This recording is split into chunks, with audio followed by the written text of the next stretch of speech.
Hello and welcome back to another video. Today we are doing my client Andrea's nails. This is a mystery mani, so she has no idea what she's getting. She was like looking at all the products I had pulled on my table, and she said that she thought, because I pulled a lot of products, she said that she thought they were from my clients from that day. Like I just hadn't put away the products. I was like, no girl, these are all for you. So I'm not showing you prep today. My head was in the way of the prep, so we're just starting right off with the zombie base coat. This is just a gel manicure, so we're not doing builder, we're not doing extensions, anything like that. We're going straight from gel into color application. I'm starting off with this cat eye gel.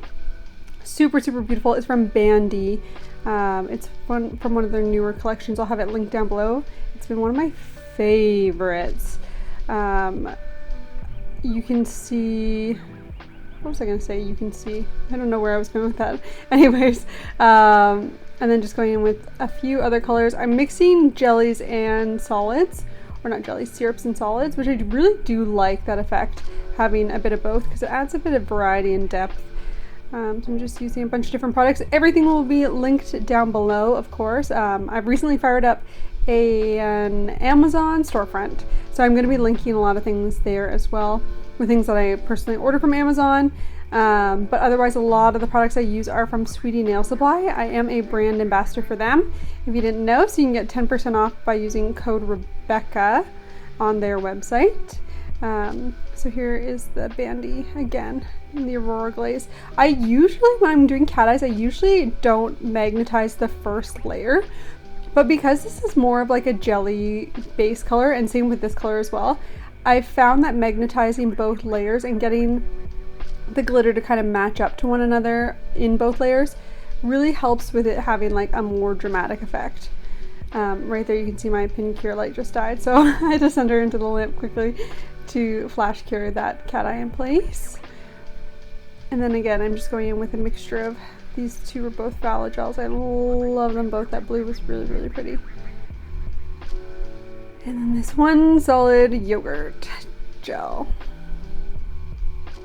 I really like this cream, although I find that this color doesn't love a lot of base coats. It pits a bit, which means that it's like not happy with the base coat underneath. So I should actually try it with the yogurt base coat and see if I have any, if it reacts differently. And then we're just going through and doing 2 coats of all of the colors.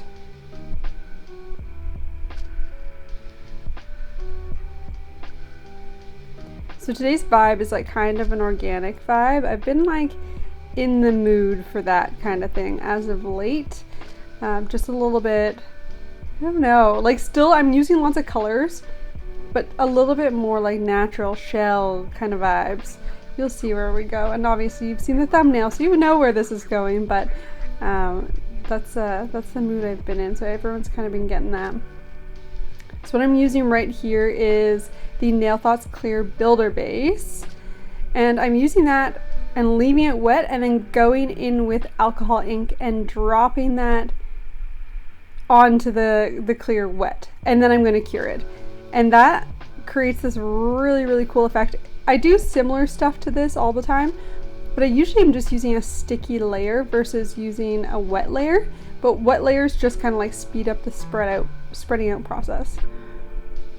And then I'm just going in, using lots of alcohol inks in this set, doing lots of layering of those.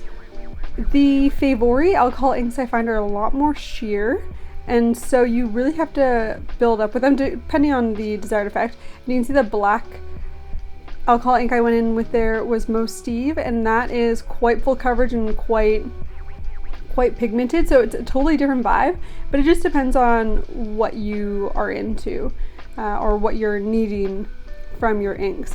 I usually prefer something a little more full coverage, so I do often reach for the Most Steve inks, but the Favori ones, time and place for sure if you want to like build up your coverage.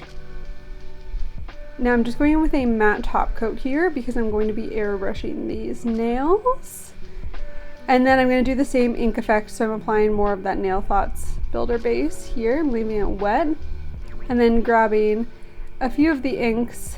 These are the Favori ones. You can see the effect is totally different from the white one in the sense that like the color payoff isn't as major as the white one was. The white one I had used on the pinky, on the other hand, was a Motive. These ones are a lot more sheer, and again, like, just depends on the effect that you want.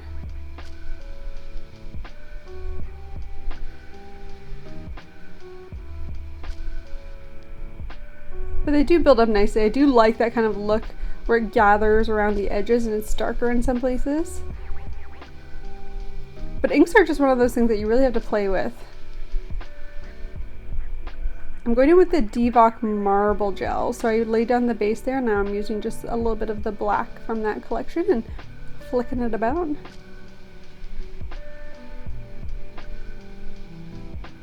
And this is more matte base, matte top coat.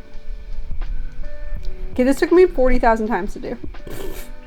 When you're airbrushing really close, to get super fine details, you have to run it on a pretty high speed. And I actually find it to be beneficial for you to kind of run your airbrush quite a bit and get some of the airbrush paint like caked on to the needle, which is usually the total opposite of what you want. But to kind of get everything to not shoot out little like bursts of paint, that's what I found the best way to do. And this, I don't even know, I just like straight up blasted it at the nail and it had this really cool effect. Okay, this is another technique I've been doing a lot.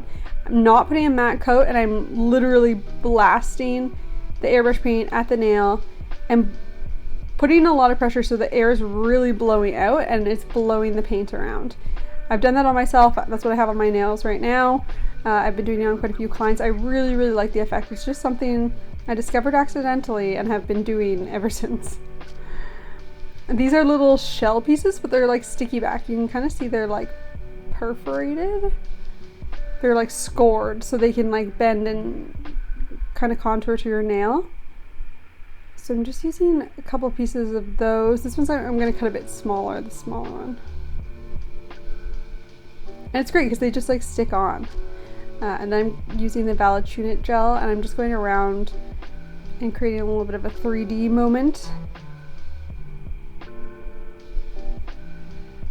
And I'm flash curing that before popping them in the light. And I'm using the Macart rhinestone glue to use this big pearl bead that I literally cannot pick up. I got these in Japan, and then these little kind of like metal pearly, they look like almost like little stones. They're really, really cute. Just gonna pop in some around that. I don't actually remember where I got those from, if it was Japan or if it was from Tat Toronto. Using more of the little metal stones.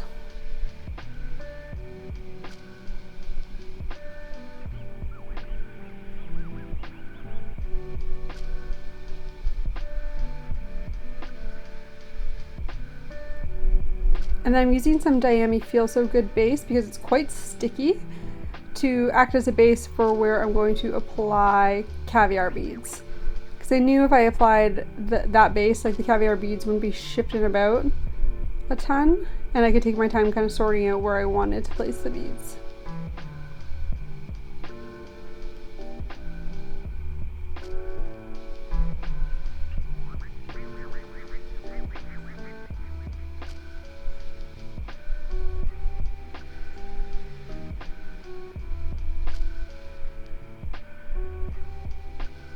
I'm using a bit of that Motive alcohol ink and silver and just going over that 3D gel to kind of create a bit of a frame.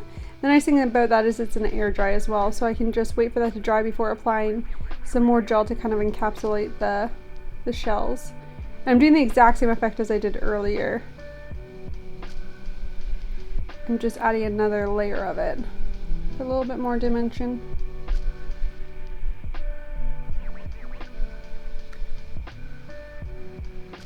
And then just going around and filing the edge of the nails. I want to make sure that there's nothing on the free edge that shouldn't be there, like airbrush paint or alcohol ink or anything like that, because that will cause chipping issues. So I'm just applying a bit of the Ivy Feel So Good, not Ivy Feel So Good, Jinbei Ivy Fix Gel over top of my 3D elements to cap them in and make sure they stay on the nail, but also to protect them a little bit. A lot of people message me all the time asking for recommendations on different charms, and theirs are always wearing down, but really the trick is we're all using the same charms. You just want to apply something on top of the charms to protect them. So if someone's hitting their hands off of things all the time, it's wearing down the gel rather than wearing down the finish on the charms. Now I'm just going over the airbrush nails with a bit of base coat. This is again the Nail Thoughts base, just to cap in that airbrush. It's always a good idea to base coat your airbrush layers and then before top coating, just to make sure everything is extra secure. You don't really have to, like for this nail, you wouldn't really have to that much, but I just want to make sure all my clients' nails are safe. And then I'm going in with the zombie top coat here, which will help self-level everything that needs to be self-leveled, although these nails, aside from the 3D elements, are relatively smooth, but just one of my favorite top coats.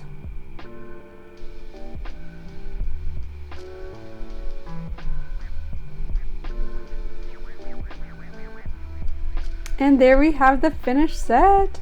My client was super stoked, super happy with these as her mystery mani. Let me know what you guys think down below, and I'll catch you in the next one.